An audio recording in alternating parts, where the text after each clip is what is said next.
72ാമത് Nehru trophy ജലമേളയ്ക്ക് ആലപ്പുഴയിൽ എല്ലാ ഒരുക്കങ്ങളും പൂർത്തിയായതായി ജില്ലാ കളക്ടർ ഷാജി വി നായർ. ശനിയാഴ്ച പുന്നമടക്കായലിൽ നടക്കുന്ന നെഹ്റു ട്രോഫി ജലമേളയിൽ 22 ചുണ്ടൻ വള്ളങ്ങൾ ഉൾപ്പെടെ 71 കളിവള്ളങ്ങൾ മാറ്റുരയ്ക്കും. രാവിലെ 11-ന് ചെറുവള്ളങ്ങളുടെ ഹീറ്റ്സ് മത്സരങ്ങൾ ആരംഭിക്കും. ഉച്ചയ്ക്ക് 2 മണിക്ക് മുഖ്യമന്ത്രി വി.ഡി. സതീശൻ വള്ളംകളി ഉദ്ഘാടനം ചെയ്യും.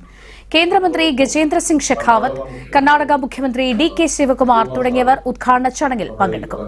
തുടർന്ന് ചുണ്ടൻ വള്ളങ്ങളുടെ ഹീറ്റ്സ് മത്സരങ്ങളും ഫൈനൽ പോരാട്ടങ്ങളും നടക്കും. വള്ളംകളി ദിനത്തിൽ നഗരത്തിൽ കർശന സുരക്ഷയും ഗതാഗത ക്രമീകരണവും ഏർപ്പെടുത്തും. 1ാം സ്ഥാനം നേടുന്ന ചുണ്ടന് 25 ലക്ഷം രൂപയും 2ാം സ്ഥാനക്കാർക്ക് 20 ലക്ഷം രൂപയും 3ാം സ്ഥാനക്കാർക്ക് 15 ലക്ഷം രൂപയും 4ാം സ്ഥാനക്കാർക്ക് 10 ലക്ഷം രൂപയും സമ്മാനമായി ലഭിക്കുമെന്ന് ജില്ലാ കളക്ടർ അറിയിച്ചു. പ്ലാൻ ചെയ്തിട്ടുള്ളത്. അതുപോലെ മാളികേക്കൽ ജെട്ടിയിൽ നിന്നാണ് നമ്മൾ ഈ പ്ലാറ്റിനം കാറ്റഗറിയിലുള്ള ടിക്കറ്റ്, അതുപോലെ കോർപ്പറേറ്റ് ടിക്കറ്റുകളിലെയും ടിക്കറ്റ് ഹോൾഡേഴ്സിനെ കൊണ്ടുപോകാനായിട്ട് പ്ലാൻ ചെയ്തിട്ടുള്ളത്. അതുപോലെ മാതാ ജെട്ടിയിൽ നിന്നാണ് നമ്മൾ ഗോൾഡ്, സിൽവർ ഈ 2 കാറ്റഗറിയിലുള്ള പാസഞ്ചേഴ്സിനെ എടുക്കാൻ പ്ലാൻ.